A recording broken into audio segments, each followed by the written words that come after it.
Patricia Gibson. Thank you, Madam Deputy Speaker. I'm delighted to contribute to this debate today.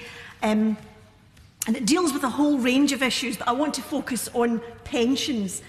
The pensions market is often complicated and confusing, so any moves to make it more accessible to consumers must of course be welcomed, although we on these benches still labour under disappointment that a fully independent Pensions Commission to look at the whole issue of pensions in all their aspects has not been put forward or championed by this government, because we want a pension system that is fair for all, and that opportunity today has not been presented. However, that's something that we will continue to argue for on these benches.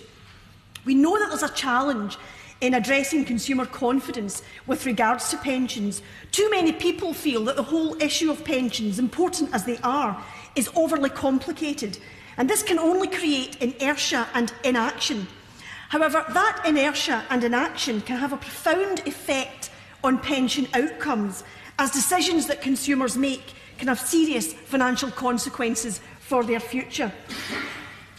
This bill is a perfect opportunity to bring in a legal duty of care on financial institutions to help put some of the most vulnerable members of our communities at the heart of decisions and services that can be used to protect them. And it's disappointing that this is not enshrined in the bill, but I'm confident, given what I've heard today, that the Minister is paying close attention to that as we move forward. We need to be sure that consumers have access to the best independent advice, especially those who are vulnerable. Pension matters are confusing and can be complicated, and we need to be confident that whatever decisions people make about their pensions is properly and independently informed. And I wonder, for example, as I've sat here listening today, I wonder, for example, how many consumers are even aware of PensionWise, which offers free independent advice on pensions. And what more can the government do to promote such services? I heard the Secretary of State earlier talking about improving the reach of this service as it amalgamates with other services, but I didn't hear, sadly, any detail how this might be done, because we have to remember that those most in need of independent financial pension advice are often the hardest to reach. The Financial Conduct Authority has pointed out that it may be the case that consumers are choosing to draw down their pension instead of shopping around for what may be a more appropriate and suitable pension product, because they find choosing between alternatives simply too challenging. The challenge for those of us trying to understand our pensions and how to get the best deal has certainly been complicated by the introduction of pension freedoms and new saving products. Now, there's nothing wrong with introducing such freedoms to allow people more say and choice about their financial options in retirement. But when these freedoms were introduced, what was missing, what was not prominent enough, were vital safeguards for older people who may choose to free up funds. More work needs to be done to ensure that those who choose to free up funds have the financial advice that is correct for their particular circumstances, about the long-term implications of making such choices, especially as so many of us can expect to live long lives into retirement. We need to be careful that as we live longer, we are not living longer simply to live in poverty, and that the vulnerable are not easy prey for those who may take advantage. Poor advice over pension decisions can lead to years and even decades of lost benefits and a much reduced quality of retirement. And I understand that the merging of current services into one is to create a more efficient service, but I would like more detail as to how this will be done in practical terms. What specific measures will be put in place to ensure that these services, this new service, will actively engage with those of a pension age?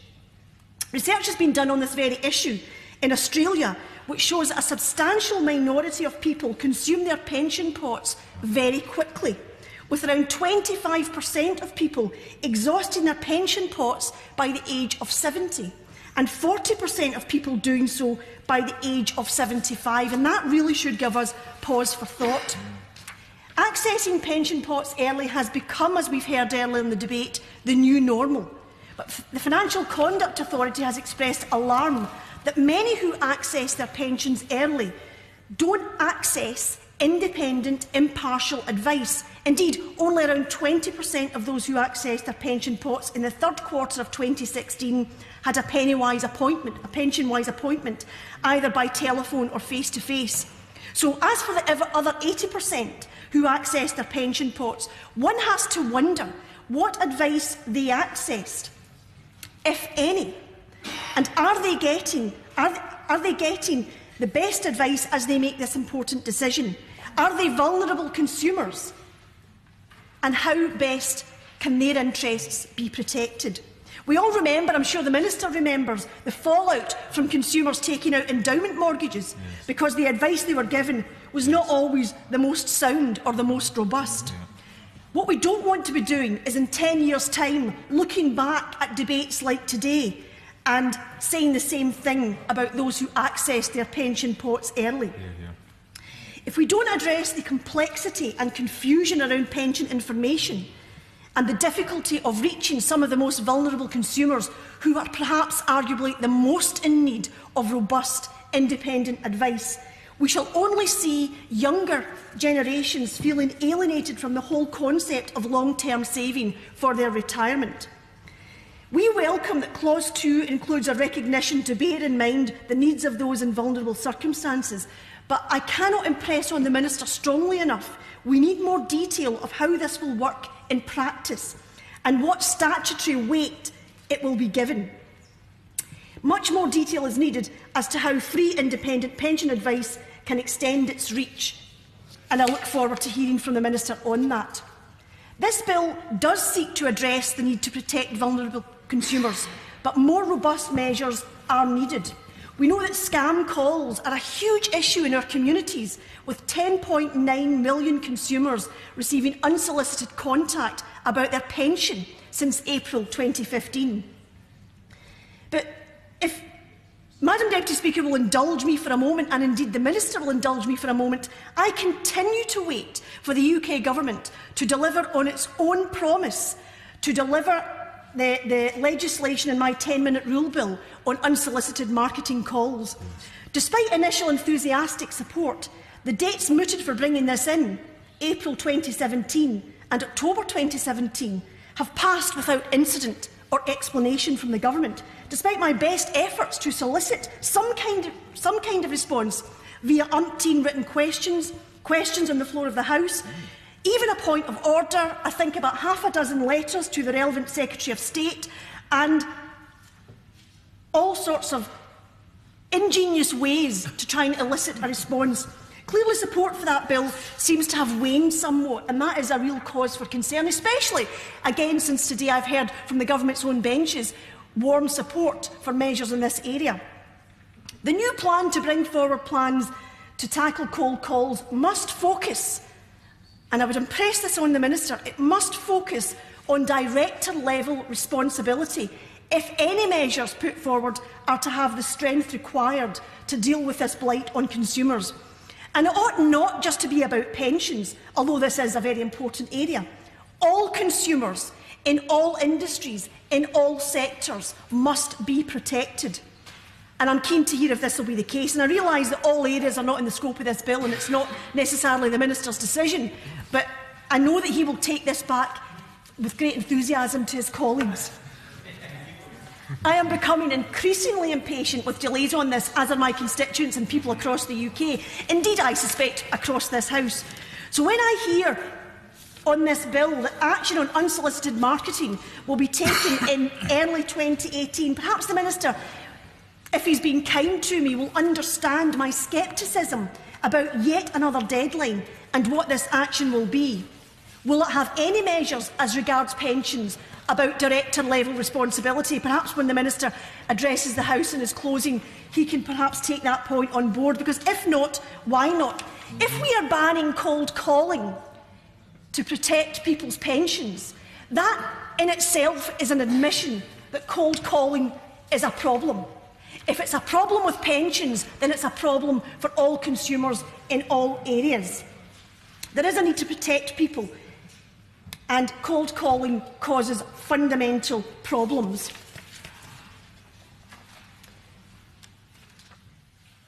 I'm extremely disappointed that with the shilly-shallying, with extending this recognition of the need to protect people out with the area of pensions.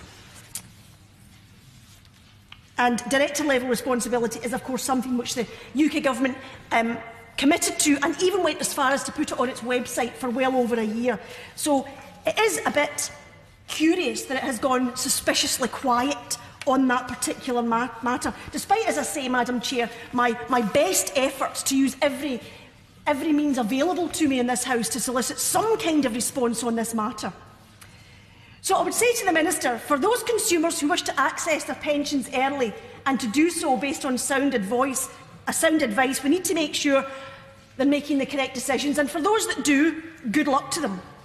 But our concern must be for those who don't have access to robust, independent advice that safeguards their long-term financial interests and will find themselves in financial difficulties because of a lack of advice or poor advice.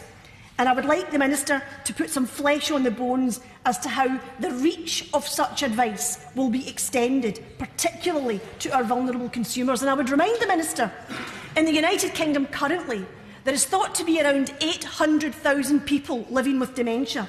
By 2030, even a Conservative estimate suggests that it could be as high as 1.2 million. Their interests must be protected with demonstrably robust measures and a genuine duty of care. Policy making in this area must be mindful of and guided by that, and a new approach is essential to improve guidance usage among non-advised customers. We on these benches see this bill as a positive step forward, but as I've set out, there is more to do. A few minor legislative changes could save consumers now from many potential difficulties in the future.